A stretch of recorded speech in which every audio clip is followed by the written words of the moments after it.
Let's talk about the state of public education in the United States, in particular here in Oregon. There was a question at my congresswoman's town hall this morning in North Portland. Oh, my congresswoman is Maxine Dexter, by the way, a student who actually is from Parkrose High School. So we came all the way across town. I didn't go with him, but we went all the way across town to North Portland to hear our congresswoman speak. And this young man had a question in particular about schools. So his name is Deacon. He seems like he's really going places. That kid, I don't know if he wants to go to law school. We had a conversation after the town hall and I was like, yo, hey, actually we're probably neighbors. And if there's any way that I can help with the schools or amplify the work that you want to do as a student leader, let me know. Great kid. He's got a good head on his shoulders and I think he's going places. So he stood up and said, hi, my name's Deacon. I go to Parkrose High School. I'm really worried about the state of our schools. He said, the regime is basically trying to kill schools. And in particular, we can point to Reynolds School District, which is the next school district over from mine, where more than 100 teachers were just let go. Teachers also have to take several furlough days. It's not a good scene. He says countless faculty are overworked and countless students have been stripped of a quality education. How can we protect our students and our schools? Maxine said that she is a product of public education. She came from a working class background, and it is because of the support she got in school, is because of loans for college, etc., that she was able to become a physician, then able to serve in the Oregon House and then the United States House. All of that opportunity was created because of what we had in the past in America that was accessible to those of us, right? Like Gen X. She said none of that opportunity exists for our kids today.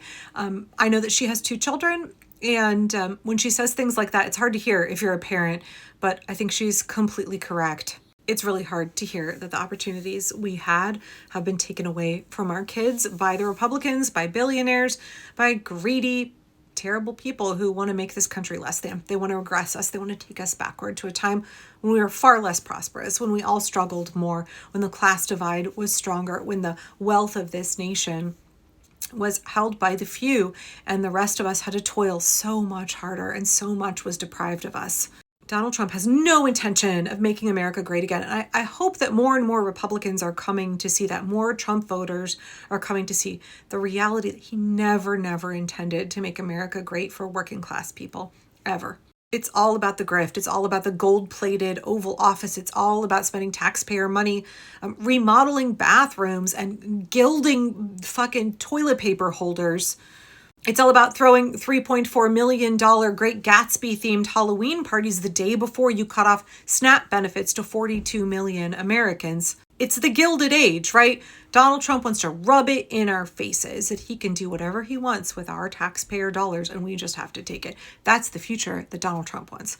That's his version of greatness, a chance for him to punish all of us while he grifts off of our labor and we suffer.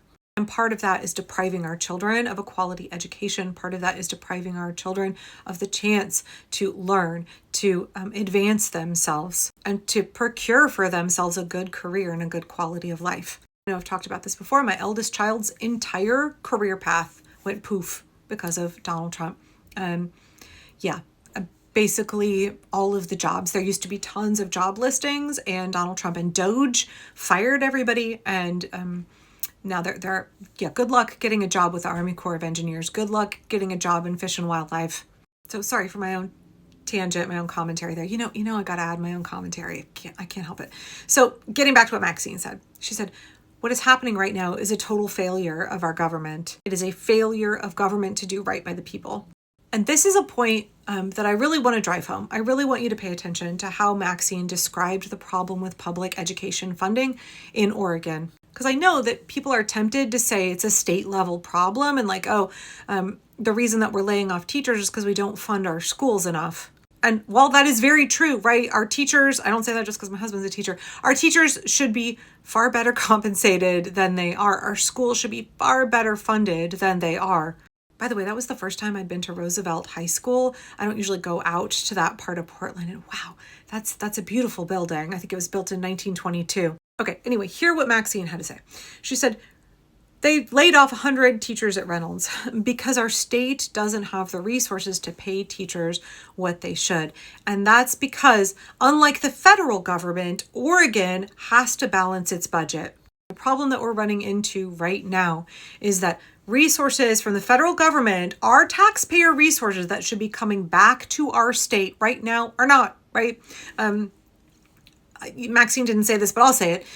It's because our taxpayer dollars are going for things like $60 million for Donald Trump to go golfing, billions of dollars for Tesla and SpaceX and Palantir to get grifty government contracts for fucking space mining, buying Cybertrucks as government vehicles. That's because tens of billions of dollars of our taxpayer money is going to ICE and the private businesses that are making a shit ton of money in government contracts. CoreCivic, Geo Group, Avelo Airlines, Spotify, running ICE recruitment ads. Really, it's these businesses like Geo Group and CoreCivic who are running the concentration camps, who are just getting shit tons of money funneled into them. It's all of these fail son, proud boy oath keepers currently working for ICE. That's our tax money that should be coming back to our state to fund necessary services like SNAP. Right now, Governor Tina Kotek is making sure that Oregon Trail recipients, that's the SNAP program for Oregon Trail recipients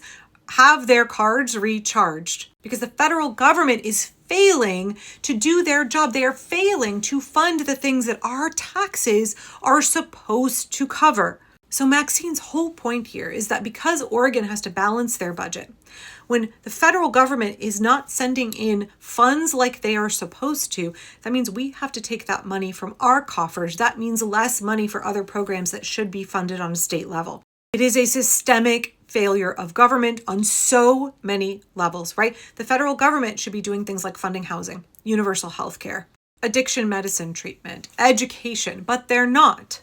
When you have a finite pool, when states require a balanced budget, and the government cuts off funding, cancels programs that we need, we have to keep them going, and that money has to come from somewhere. And when the government on a federal level refuses to create programs that would serve us, the American people, would increase our quality of life, make us healthier and more secure, like universal health care, those costs get passed down to the state.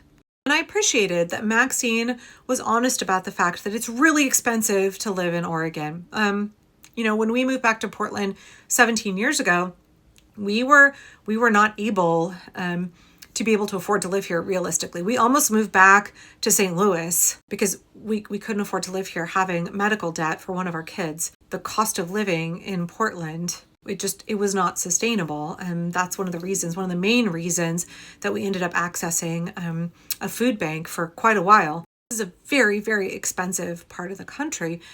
And part of that is a failure in leadership on a federal level, right? We shouldn't have billionaires and trillionaires, is what Maxine said. This is a policy failure. If we taxed the rich, then we would be able to have affordability for every American. We could end homelessness. We could end poverty in this country instantaneously. The fact that Elon Musk is poised to become the world's first trillionaire is fucking unconscionable. It is unconscionable. 42 million Americans experience food insecurity and are on SNAP. Your average American is not able to absorb the ever-increasing utility prices under Donald Trump. Our rent going up. Our groceries up 40-something%.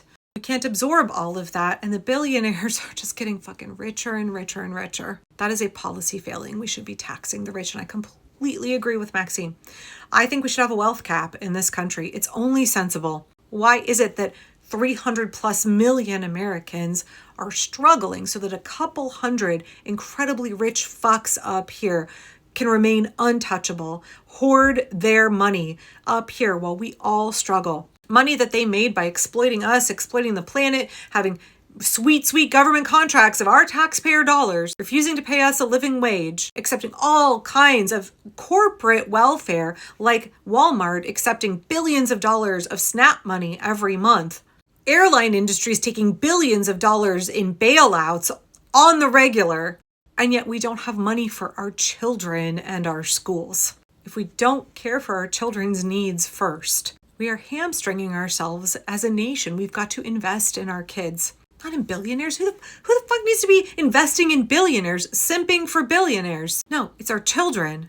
They are the future of this nation. They deserve to have their education funded. They deserve to have health care. They deserve to live in a country where they're not afraid that masked men are going to be terrorizing them and their friends. This is not the America that we deserve. And we have to organize together not only to stop this now, but to create the America that we need and deserve going forward.